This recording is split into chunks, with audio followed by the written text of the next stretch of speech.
So when you're doing this, you're gonna want the arrow right here pointed and sitting about a half an inch to an inch above the crease of your elbow.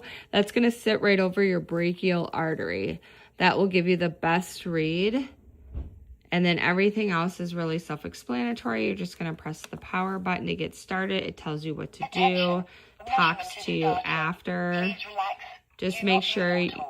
Just make sure your feet are not crossed or anything like that, and you're sitting just like on a chair or sitting somewhere where your arms and body parts are not crossed and you're relaxed.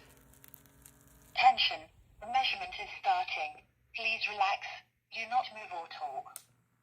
Your blood pressure is systolic 120, diastolic 76, and pulse is 71. According to World Health Organization standards, your blood pressure is considered as normal.